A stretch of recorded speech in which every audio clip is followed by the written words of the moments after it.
আল্লাহ কইয়া বান্দা তুই প্রকাশ্যে গোপনে যা কিছু করিস রে বান্দা, পৃথিবীর কেউ তোর খবর না রাখলেও আমি আল্লাহর কাছে কোনো কিছু গোপন থাকতে পারে না। রাসূলুল্লাহ বলতেছে, আমি এক কাঁধে সালাম ফিরাইয়া আরেক কাঁধে সালাম ফিরানো এই সময়টারে দুনিয়া মনে করি। সুবহানাল্লাহ।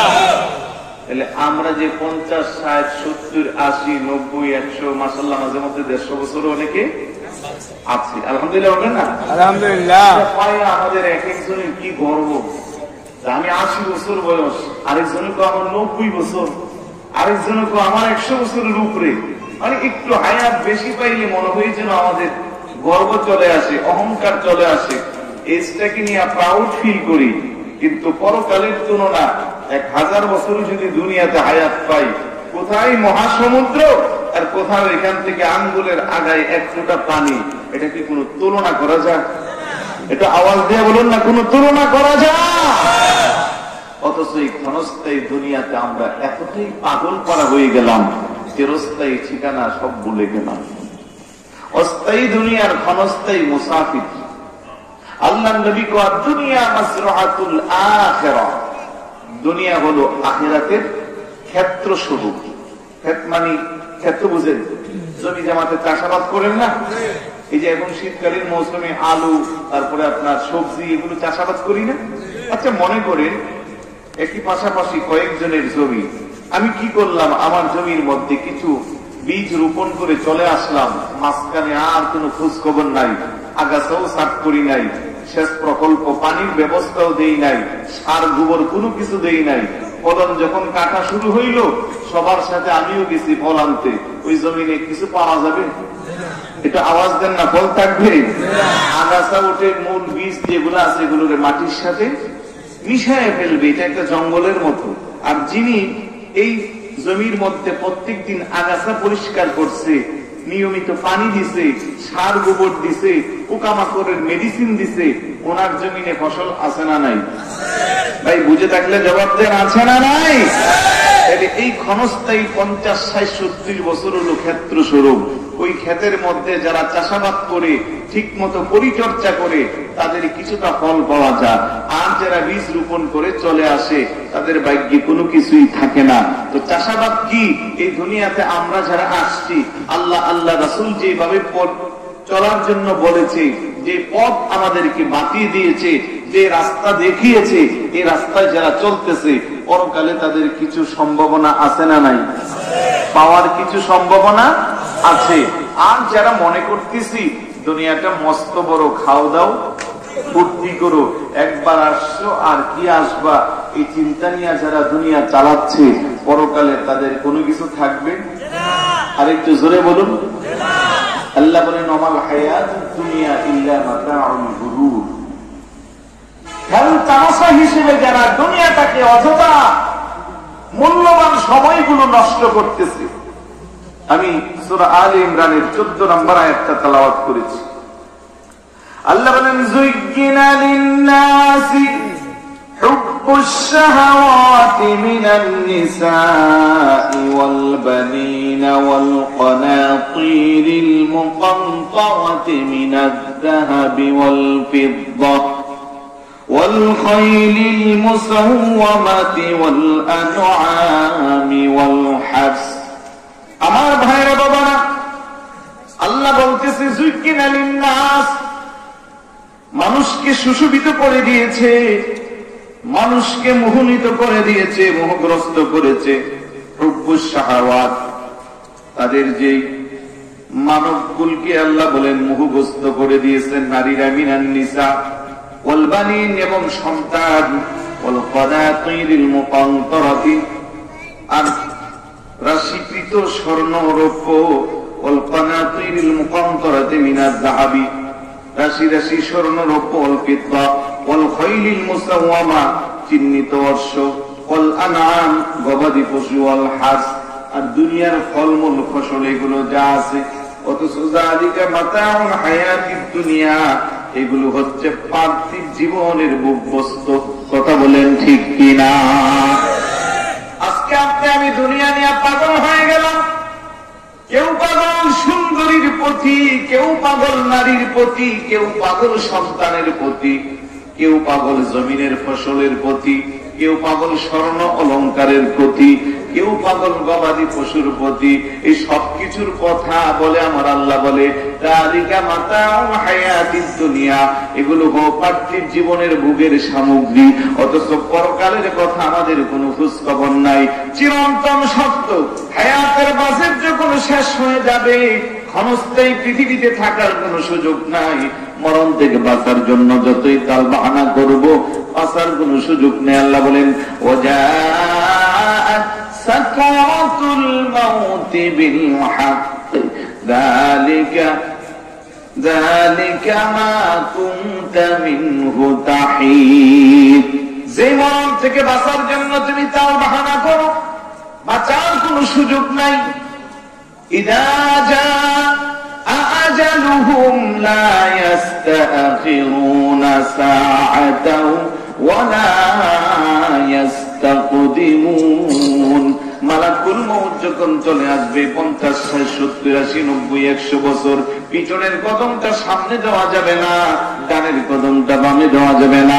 রাজা বলেন, প্রজা বলেন, ধনী বলেন, গরিব বলেন, শিক্ষিত বলেন, অশিক্ষিত বলেন, বংশীয় বলেন আর নির্বংশীয় বলেন, হায়াতের সময় যখন ফুরিয়ে যাবে, পৃথিবীর কেউ আপনারে আমারে বাঁচানোর কোনো সুযোগ নাই। কথা বলেন ঠিক কিনা?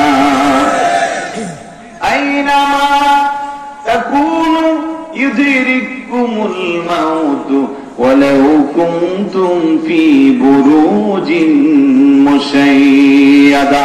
কেউ যদি মনে মনে চিন্তা করে পৃথিবীর সব পরে যাবে, আমি মরব না, নামি দামি দালান কোঠান বানাইয়া আমি আমার নির্জন কক্ষে বসবাস করব, কিংবা আটলান্টিক মহাসাগরের গভীর তলদেশে আমি আমার বসত বাড়ি বানাবো, আসমানের উপরে মঙ্গল গ্রহ আমি বাঁচার চেষ্টা করব। আমার আল্লাহ না না না, যে জায়গায় থাকবি মালাকুল মউত খুঁজে খুঁজে তোকে বের করবে। মরণ থেকে যতই পালাও, মরণ তোমায় লইবে গিরি, যদিও সুদূর আকাশ পানে পালাও সেটাই লাগিয়ে সিঁড়ি। কথা বলেন ঠিক কিনা? বাঁচার কোন সুযোগ আছে? তো কেন এই দুনিয়া নিয়ে পাগল? আরে আমরা দুনিয়ার পাগল, এলাবুদ দুনিয়া, দুনিয়ার কুকুর হয়ে গেলাম। এই জন্য আল্লাহ নবী বলেন سيأتي على أمتي زمان يحبون الخمس وينسون الخمس يحبون الحياة وينسون الموت يحبون الدنيا وينسون الآخرة يحبون القصور وينسون القبور يحبون المال وينسون الحساب يحبون المخلوق وينسون الخالق। আমার নবী ডাক্তার বলছিলেন এমন একটা সময় আসবে আমার উম্মত গুলো দুনিয়ার 5টা জিনিসকে ভালোবাসবে আর 5টা জিনিসের কথা ভুলে যাইবে। কয়টা? ঘুমাইতেছেন আপনারা? কিছু মানুষের ঘুম দেখতে আমারও ঘুম আসতেছে। সবার জন্য বালিশের ব্যবস্থা করবো, আমরা সবাই মিলে ঘুমাই কিছুক্ষণ। কি বলে? আমি সময় কম দেওয়াতে আমি কিন্তু ডানে বামে তাকাচ্ছি না, টু দা পয়েন্টে কথা বলার জন্য ট্রাই করছি। কিন্তু আপনারা ঘুমাইলে কেমন হবে? এটা হাতগুলো উপরে ওঠান। নারে তাকবীর, নারে রিসালা, ওয়াজ মাহফিল, ওয়াজ মাহফিল, সুন্নি মহাসম্মেলন, পবিত্র ঈদ মিলাদুন নবী। আল্লাহ যেন সবার জীবনে একবার মদিনার জিয়ারত নসিব করে, যারা দেখছে যেন বারবার দেখতে পারে। হাদিসটা বলছিলাম মনে আছে? আমার নবীকে উম্মত গুলো 5টা জিনিসকে ভুলে যাবে, 5টা জিনিসকে মুহাব্বত করবে। দেখেন তো রাসূলুল্লাহ 1000 বছর আগের পূর্বের হাদিস আমাদের বাস্তব জীবনের সাথে মিলে কিনা দেখা দরকার আছে না? এক নম্বরে আমার নবী কই ইউহিব্বুনাল হায়াত ওয়া ইয়ানসাউনাল মাউত। আমার উম্মত গুলো দুনিয়ার হায়াতকে ভালোবাসবে, মরণের কথা ভুলে যাইবে। কথা কোন ঠিক কিনা? চিরন্তন সত্য মরণ, বাঁচার কোনো সুযোগ নাই। তারপরও আমরা দুনিয়া নিয়ে পাগল। কার চেয়ে কার হায়াতকে লম্বা করা যাক, অসুস্থ হইলে পরে বাবাকে বাঁচানোর জন্য সন্তান ডাক্তারের প্রস্তাব করে, যত টাকা লাগে টাকার প্রশ্ন নয়, আগে বাবাকে বাঁচান। সন্তান অসুস্থ হইলে বাবা বলে আমার সন্তানকে বাঁচান। ডাক্তার বলে চিকিৎসা বাবদ 30 লক্ষ টাকা লাগবে। বাবা চিন্তা করে দেখি সমস্ত সম্পদ বিক্রি করলে 25 লক্ষ, আরো 5 লক্ষ শর্ট। তারপরেও ডাক্তারে বলে ডাক্তার টাকার দিকে তাকাইয়েন না, আমার কলিজার টুকরা সন্তান তারে আগে বাঁচান। কথা কোন ঠিক কিনা? ও মুসলমান, যতই চিকিৎসা করি, যতই সুস্থ হই, হায়াত যতদিন আছে তারপরে বাঁচার কোন সুযোগ আছে নাকি? জোরে বলো। চিরন্তন সত্য, আপনাকে আমাকে মৃত্যুবরণ করতে হবে। তারপরেও আমাদের মরণের স্মরণ নাই, মরণের চিন্তা আসে না। এমন কোন দিন নাই আপনার আমার প্রিয়জন, আপনার আমার আপনজন, আপনার আমার এলাকাবাসী প্রতিবেশী আল্লাহর ডাকে সাড়া দেই না। এখনো তো একটু আগে কোন ভাই জেনে বললো 10টা বাজে জানাজা, আমি চলে যাই। কোথায় জানে? আশেপাশে আছে না? এমন কোন দিন নাই যে আমাদের কাছ থেকে চলে যাচ্ছে না। ওই ইমানদার মুসলমান, মৃত্যুর হাঁসগুলো আমাদের কাঁধে উঠে। এই দুনিয়াতে আসার সিরিয়াল আছে, যাওয়ার কোন সিরিয়াল নাই। বাবার কাঁধে সন্তানের লাশ উঠে, বড় ভাইয়ের কাঁধে ছোট ভাইয়ের লাশ উঠে। তারপরেও আমাদের মৃত্যুর ভয় অন্তরে আসে না। পরকালের চিন্তা আমাদেরকে জাগ্রত দেয় না। অন্যায়, অবিচার, জুলুম, নির্যাতন আমাদের মধ্যে দিন দিন শুধু বাড়তেছে। গুনাহের কাজ শুধু বাড়ে। ওয়াজ মাহফিল এত বেশি হয়, মসজিদে মুসল্লি পাওয়া যায় না। কথা কোন ঠিক কিনা? এই জন্য আমার নবীকে উম্মত গুলো দুনিয়ার হায়াতকে ভালোবাসবে, মরণের কথা মনে যাইবে, অথচ তাদের বেশি বেশি মরণের স্মরণ করা দরকার ছিল। এই জন্য আল্লাহ নবী বলে, কেউ যদি দৈনিক 20 বার করে তার মরণের কথা স্মরণ করে, আর যদি সে মারা যায়, আমার আল্লাহ তার শাহাদাতের মর্যাদা দান করবে। কিন্তু দুঃখজনক হলেও সত্য, মাঝে মধ্যে আমার যুবকদেরকে দেখি কবরের ভিতরে লাশটারে শোয়াই, ওই জায়গাও আবার সেলফি ওটা আছে না নাই? ও যুবক, তোমার জীবন, তোমার যৌবন, তোমার দুনিয়া আখিরাত সব বরবাদ করে দিল স্মার্ট মোবাইল। কথা কোন ঠিক কিনা? মার কথা শুনে না, বাবার কথা শুনে না, মুরব্বীদেরকে সম্মান করে না, সারাক্ষণ শুধু মোবাইল নিয়ে আছে। ফ্রি ফায়ার, পাবজি গেমস, বিভিন্ন নাটক, অশ্লীল বেহায়াপনা দৃশ্যগুলো নিয়ে যুবক ব্যস্ত। আল্লাহর ভয় অন্তরে নাই, একটু বারের জন্য চিন্তা করে না, হারে আমার মতো কত যুবক মায়ের বুক খালি করে, বাবার বুক খালি করে 3.5 হাত কবরের প্যাসেঞ্জার হয়েছে, তার কোনো হিসাব নাই। সকালবেলা এই মহাদেবপুরের টকবগে যুবকটা বাড়ি থেকে বের হয়, বন্ধুদেরকে নিয়ে লক্ষ্মীপুর, নোয়াখালী, চৌমুহনীর বাজারে যায়। বিকাল বেলা খবর পাওয়া যায় আর আমাদের মাঝে বেঁচে নাই। ওই না রাস্তার পাশে এক পাশে যুবক, আরেক পাশে তার মোবাইল, এক পাশে যুবক, আরেক পাশে তার মোটর সাইকেল, এক পাশে যুবক, আরেক পাশে তার শপিং করা নতুন প্যান্ট গেঞ্জি। কথা কোন ঠিক কিনা? তারপরও কেন মনের ভয় আসে না, পরকালের চিন্তা আসে না? কারণ আমরা দুনিয়া নিয়ে পাগল হয়ে গেছি। অথচ দুনিয়াটা মুসাফির খানা। এই দুনিয়া মুসাফির ভাই, কবর আসল ঠিকানা।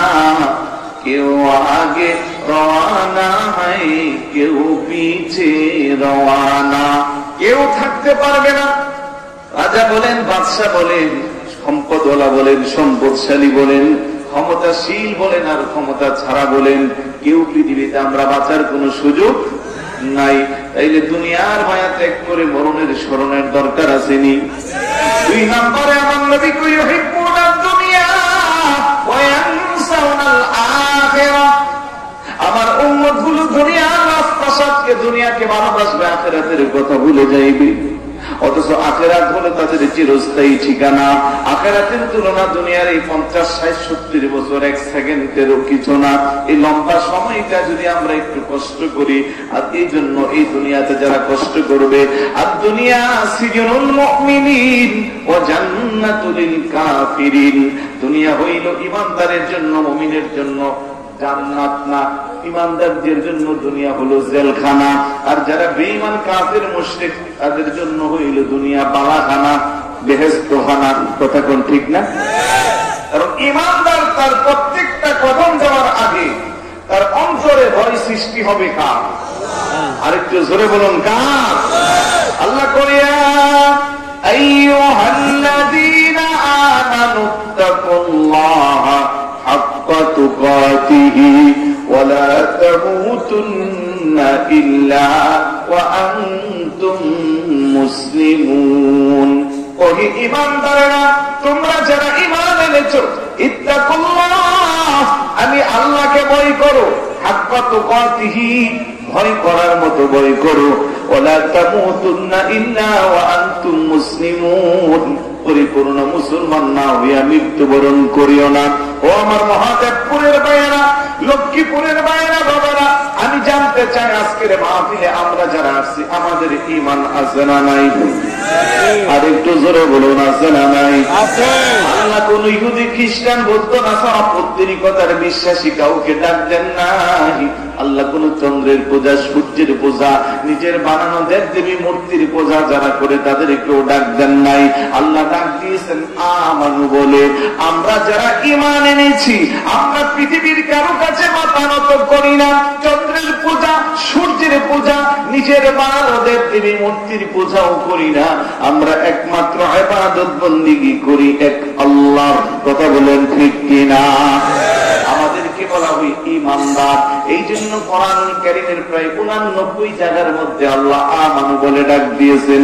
ইয়া আইয়ুহান নাস বলেন নাই, ইয়া আইয়ুহাল ইনসান বলেন নাই, ইয়া আইয়ুহাল্লাযীনা আমানু বলে আমাদেরকে বলছে ওহে ঈমানদারেরা, ইত্তাকুল্লাহ, আমি আল্লাহকে ভয় করো। কাফের মুশরিক বেঈমানকে বলেন নাই যে আমাকে ভয় করো, কারণ তারা ভয় করবে না, কারণ দুনিয়াটা মস্ত বড় সেই সূত্রে আছে। এই দুনিয়া তাদের জন্য বালাখানা, আর ঈমানদারের জন্য এই দুনিয়া হলো জেলখানা। কথা কোন ঠিক কিনা? এই জন্য আল্লাহ তাআলা কহে ঈমানদারেরা, ইত্তাকুল্লাহ, আমি আল্লাহকে ভয় করো, হাক্কা তুকাতিহি, ভয় করার মতো ভয় করো। শুধু মুখে বলবো আল্লাহকে ভয় করি, বাস্তবে কাজে প্রমাণ মিলবে না, এই ভয় হবে না। কথা কোন ঠিক কিনা? আমার মধ্যে যদি আল্লাহর ভয় থাকে, আমি যখন গুনাহের কাজে লিপ্ত হইব, প্রকাশ্যে গোপনে, দিবালোকের আলোতে কিংবা রাতের গভীরে, আমার মধ্যে দুনিয়ার কোন মানুষের ভয় থাকবে না। ভয় থাকবে কার? আর একটু জোরে বলুন কার? আল্লাহর ভয় থাকলে ওই বান্দার মর্যাদা বাড়ায় কি? খোদার ভয়ে যে চুপ হতে অশ্রু দ্বারা ঝরে, জাহান্নামের আগুন হারামে সেই চোখের ভিতরে। বড় করে বলে সুবহানাল্লাহ। আল্লাহ নবী বলেন, আয়ালিজুন নার মান বাকা মিন খাশিয়াতিল্লাহ, আল্লাহর ভয়ে যে চোখ দিয়ে মাছির মাথা পরিমাণ পানি বের হয়, ওই ব্যক্তির জন্য জাহান্নামের আগুনকে আমার আল্লাহ হারাম করে দিবে। বড় করে বলে সুবহানাল্লাহ। ও আমার মহাদেবপুরের ভাইয়েরা, বাবারা, শুনেন, আল্লাহর ভয় থাকলে সুদ খাওয়া যাবে। আপনারা আওয়াজ দিচ্ছেন না? আল্লাহর ভয় থাকলে ঘুষ খাওয়া যাবে। আল্লাহর ভয় থাকলে সুদের ব্যবসা করা যাবে। আল্লাহর ভয় থাকলে ফজরের নামাজে কম বলে মোরা দিয়ে ঘুমানো যাইবে। আল্লাহর ভয় থাকলে আমার মা বোনেরা যারা আমার কথা শুনছেন, তারা তাদের রূপ লাবণ্য দালাল বাজারে যায় দেখাইতে পারবে। জোরে বলুন। আল্লাহর ভয় থাকলে মিথ্যা কথা বলা যাবে, গীবত করা যাবে, চুগলখুরি করা যাবে, অন্যের হক নষ্ট করা যাবে, মিথ্যা মামলা দিয়া মানুষকে হয়রানি করা যাবে, করা যাবে না। আল্লাহর ভয় যার অন্তরে থাকবে, তার প্রত্যেকটা গঠন দেওয়ার আগে তার জামাগে কাজ করবে, আমি যা করতেছি, আমি যে পথে যাচ্ছি, পৃথিবীর কেউ আমার দেখে না, কেউ আমার খবর নেই না, কিন্তু একজন আমারে দেখে, একজন আমার খবর রাখে, তিনি কে?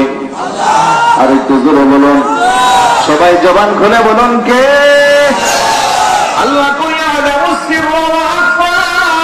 বান্দা, তুই প্রকাশ্যে গোপনে যা কিছু করিস রে বান্দা, পৃথিবীর কেউ তোর খবর না রাখলেও আমি আল্লাহর কাছে কোনো কিছু গোপন থাকতে পারে না। রজনীতে কারো নিকশ কালো অন্ধকার, কিছুই দেখা যায় না। ওই সময় যদি জঙ্গলের মাঝখান দিয়ে একটা কালো পাথরের উপর দিয়া ছোট্ট একটা পিপিলিকা হেঁটে যায়, ওই পিপিলিকার পাটা পৃথিবীর কোনো মানুষ দেখতে পাই না। আমার আল্লাহকে আমি আরশ আজিমের মহান সিংহাসনে বসে বসে ওই ছোট্ট পিপিলিকার কদমটাও আমি আমার চক্ষু দিয়া দেখতে পাই। বড় করে বলি সুবহানাল্লাহ।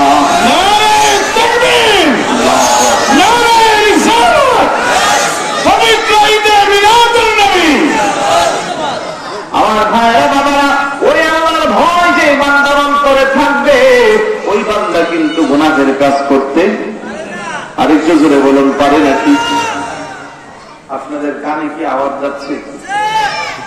2-4-5 জনের শুধু যাচ্ছে, বাকিদের কানে না নাকি? আওয়াজ নাই কেন? এতগুলা মানুষ 2-4 জন শুধু রেসপন্স করছে, বাকিদের কোনো আওয়াজ নেই। সুন্দর কথা মিথ্যা বলতে বলতে পবিত্র হয়ে গেছে, কথা কোন ঠিক কিনা? এই জমিনকে পবিত্র বানানোর জন্য আল্লাহর একটা জবান খুলে ডাকবেন আল্লাহ। আর একটু জোরে বলুন, জবান খুলে বলে আল্লাহ। আয়াতের মালিককে, রিজিকের মালিককে, সম্মানের মালিককে আমরা ডাকবো কারে? তার যতটুকু শক্তি আছে সবটা শক্তি দিয়ে একটা ডাক দেন আমার আল্লাহ। আজকের নবীর মাহফিল রুসিল আমার জবানটারে পবিত্র বানিয়ে দাও কোন আল্লাহ। আল্লাহ চাইলে পবিত্র বানাইতে পারি কি পারে না? গোনার মধ্যে হাবুডুবু খাচ্ছি, আমার আল্লাহকে কোনো সমস্যা নাই। বান্দা তুই যদি তাওবার মতো তাওবা করতে পারিস, তোর গুনাহ যদি আকাশচুম্বী হয়ে যা, আমি আল্লাহর রহমতের কাছে এগুলা কিছুই না। কথা কোন ঠিক কিনা? লা তাকনাতু মির রাহমাতিল্লাহ, ইন্নাল্লাহা ইয়াগফিরুয যুনুবা জামিআ, ইন্নাহু হুয়াল গফুরুর রহিম। বান্দা তুই গুনাহ করতে করতে পাহাড়ের সমপরিমাণ যদি তোর গুনাহ হয়ে যা, ও বান্দা তুই আমি আল্লাহর রহমত থেকে নৈরাশ হইস না।